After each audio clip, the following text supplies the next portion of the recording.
Hi students, నేను ఈ వీడియోలో బయాసింగ్ మెథడ్స్, ఫిక్స్డ్ బయాస్ అంటే ఏంటి, సెల్ఫ్ బయాస్ అంటే ఏంటి, దాని యొక్క వర్కింగ్ ఏంటి అనేది నేను మీకు నీట్గా సింపుల్గా ఎక్స్ప్లెయిన్ చేస్తాను. ఓకేనా?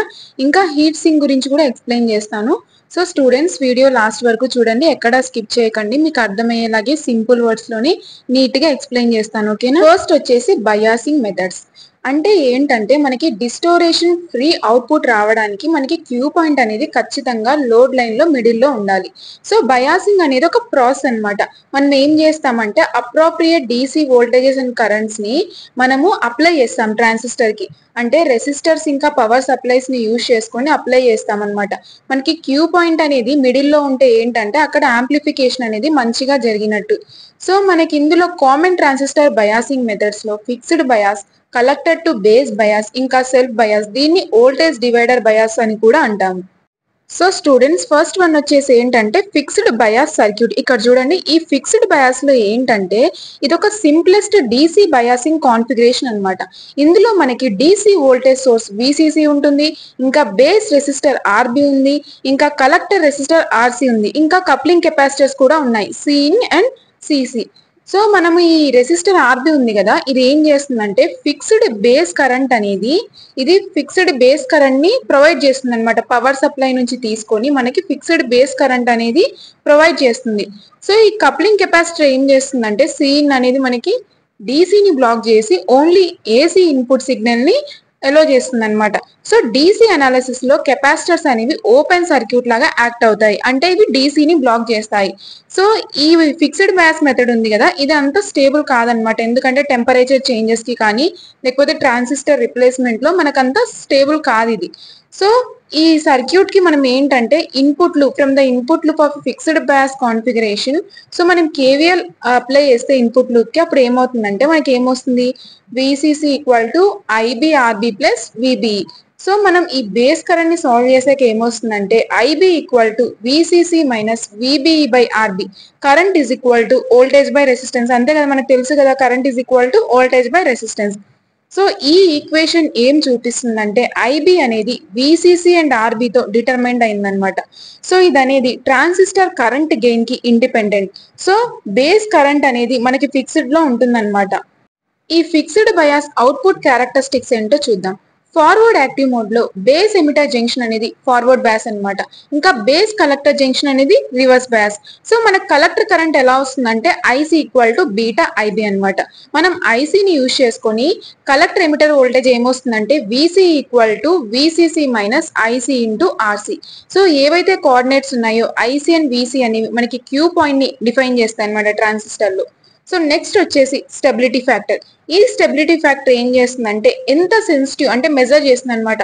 How sensitive the collector current IC is changes in the reverse saturation current ICBO which increases with temperature. So stability factor ఏంటంటే మనకి మెజర్ చేస్తుంది how sensitive the collector current IC, అంటే కలెక్టర్ కరెంట్ ఐసి ఎంత sensitive ఈ reverse saturation current changes లో with increases with temperature, temperature increase అయ్యే కొద్ది.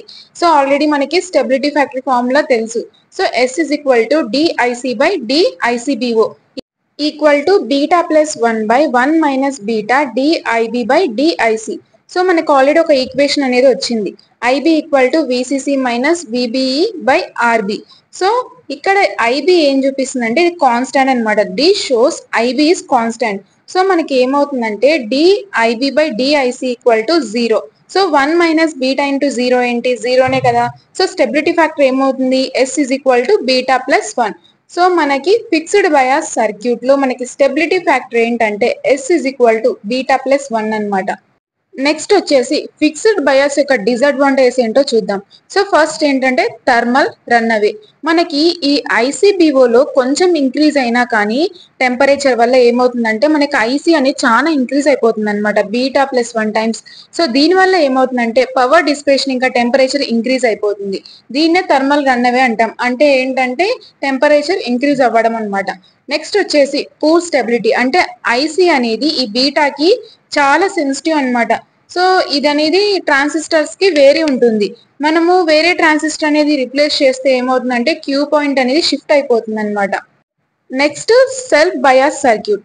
So common emitter amplifier అనేది 2 రెసిస్టర్స్ ని R1 అండ్ R2 ని యూజ్ చేసుకుంటుంది అనమాట. అంటే బేస్ కి రైట్ వోల్టేజ్ ఇవ్వడానికి. మీకు ఇక్కడ సర్క్యూట్ డయాగ్రామ్ లో కనిపిస్తుంది కదా R1 R2. సో ఈ సెల్ఫ్ బయాస్ సర్క్యూట్ ని మనం voltage divider bias or universal bias circuit కూడా అంటాము. సో ఇది వైడ్ గా యూజ్ చేస్తాం అనమాట. ఎందుకంటే ఇది గుడ్ స్టెబిలిటీని మనకి ఇస్తుంది. ఈ సెల్ఫ్ బయాస్ సర్క్యూట్ ఎలా వర్క్ అవుతుందో చూద్దాం. సో మనకు R1 అండ్ R2 అనేవి ఒక వోల్టేజ్ డివైడర్ ని ఫామ్ చేస్తాయి. ఇవనేవి ఏంటంటే పవర్ సప్లై కి కనెక్టెడ్ అయి ఉన్నాయన్నమాట. సో ఇవి ఏం చేస్తాయంటే స్టడీ వోల్టేజ్ అనేది ఇస్తుంది అనమాట. బేస్ కి, ట్రాన్సిస్టర్ యొక్క బేస్ కి స్టడీ వోల్టేజ్ అనేది ఇస్తుంది. సో ఈ వోల్టేజ్ ఏం చేస్తుందంటే ట్రాన్సిస్టర్ ని టర్న్ ఆన్ చేస్తుంది అనమాట. సో దీని వల్ల ఏమవుతుందంటే బేస్ ఎమిటర్ జంక్షన్ అనేది ఫార్వర్డ్ బయాస్ అవుతుంది. ఇంకా ఇందులో మనకి ఎమిటర్ రెసిస్టర్ ఉంది కదా RE, ఇది ఏం చేస్తుందంటే స్టెబిలిటీని యాడ్ చేస్తుంది అనమాట. సో ఇది ఏం చేస్తుందంటే లార్జ్ చేంజెస్ ఇన్ ఇది కరెంట్ లో మనకి లార్జ్ చేంజెస్ ఉంటాయి కదా, ఎప్పుడైతే మనం టెంపరేచర్ వల్ల కానీ లేకపోతే ట్రాన్సిస్టర్ చేంజెస్ వల్ల కానీ ఇది ఏం చేస్తుందంటే ఎమిటర్ రెసిస్టర్ అనేది లార్జ్ చేంజెస్ ని ప్రివెంట్ చేస్తుంది అనమాట.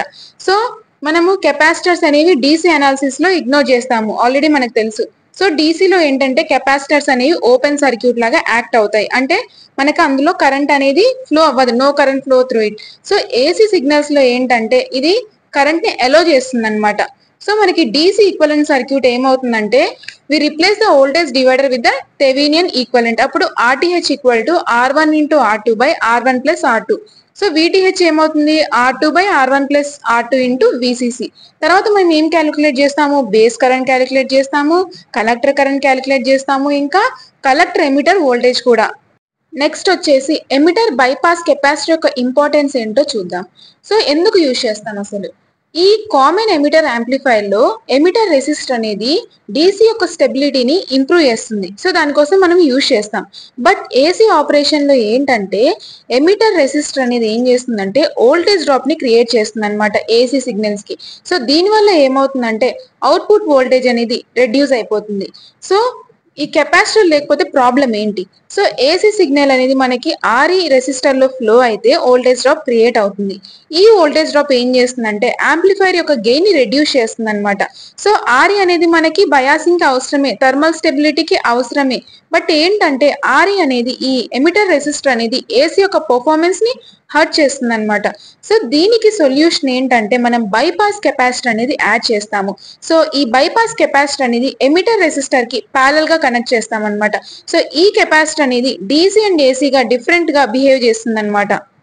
సో డీసీలో ఏంటంటే ఎమిటర్ బైపాస్ కెపాసిటర్ అనేది ఓపెన్ సర్క్యూట్ లాగా యాక్ట్ అవుతుంది అనమాట. సో మనకి డీసీ బయాసింగ్ లో అంత ఎఫెక్ట్ ఉండదు.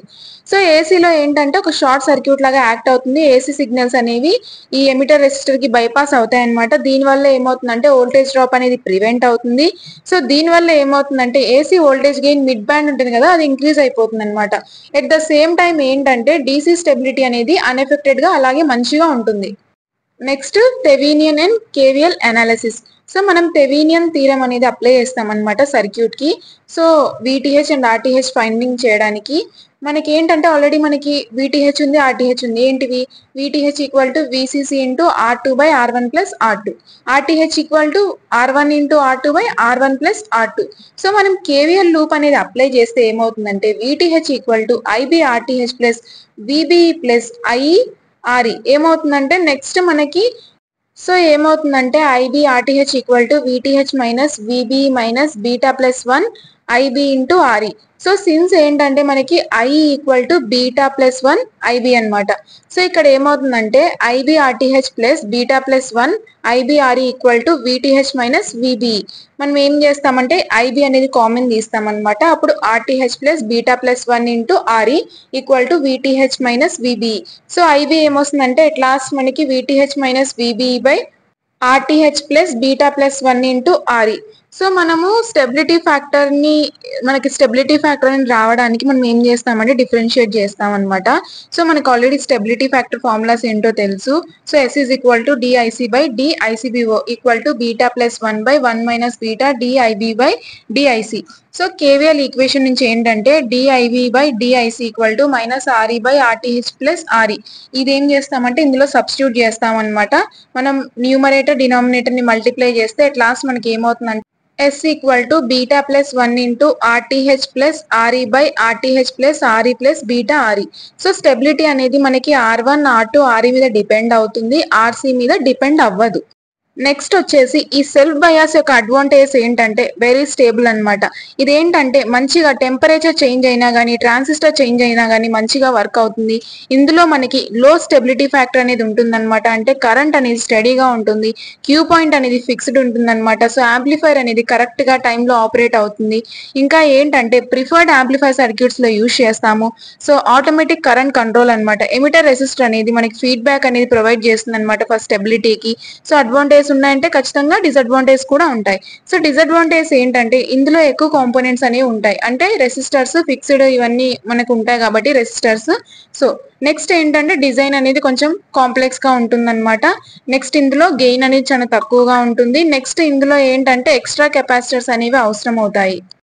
నెక్స్ట్ వచ్చేసి heat sink.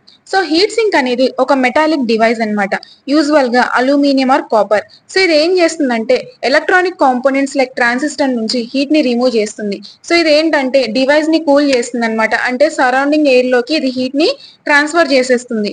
So purpose of heat sink ఏంటంటే ఇది ట్రాన్సిస్టర్ యొక్క టెంపరేచర్ ని లో చేస్తుంది, ఇంకా thermal break down are thermal run away ని ప్రివెంట్ చేస్తుంది, ఇంకా స్టెబిలిటీని ఇంప్రూవ్ చేస్తుంది అనమాట. ఇంకా ట్రాన్సిస్టర్ యొక్క లైఫ్ ని ఇంప్రూవ్ చేస్తుంది. సో ఇది ఎందుకు అవసరం? ఇప్పుడు మనకి టెంపరేచర్ ఇంక్రీజ్ అయితే ఏమవుతుందంటే లీకేజ్ కరెంట్ ఇంక్రీజ్ అవుతుంది, దీనివల్ల కలెక్టర్ కరెంట్ ఇంక్రీజ్ అవుతుంది, దీనివల్ల పవర్ డిస్పేషన్ ఇంక్రీజ్ అవుతుంది. సో హీట్ అనేది జనరేట్ అవుతుంది అనమాట, ఎక్కువ టెంపరేచర్ అనేది వస్తుంది. సో దీనివల్ల సైకిల్ రిపీట్ అయిపోయి మనకి ట్రాన్సిస్టర్ అనేది ఫెయిల్ అవుతుంది. సో హీట్ సింక్ ఏం చేస్తుందంటే ఈ సైకిల్ ని బ్రేక్ చేసేస్తుంది అనమాట. అంటే ట్రాన్సిస్టర్ నుంచి హీట్ ని రిమూవ్ చేసేస్తుంది. So thermal resistance theta or RTH. So ఇది ఏం ఇండికేట్ చేస్తుందంటే ఎంత మంచిగా హీట్ సింక్ అనేది ట్రాన్స్ఫర్ చేస్తుంది హీట్ ని. ఒకవేళ మనకి థర్మల్ రెసిస్టెన్స్ యొక్క వాల్యూ అనేది లోగా ఉంటే అంటే బెటర్ కూలింగ్ అనేది ప్రొవైడ్ చేసినట్టు అనమాట.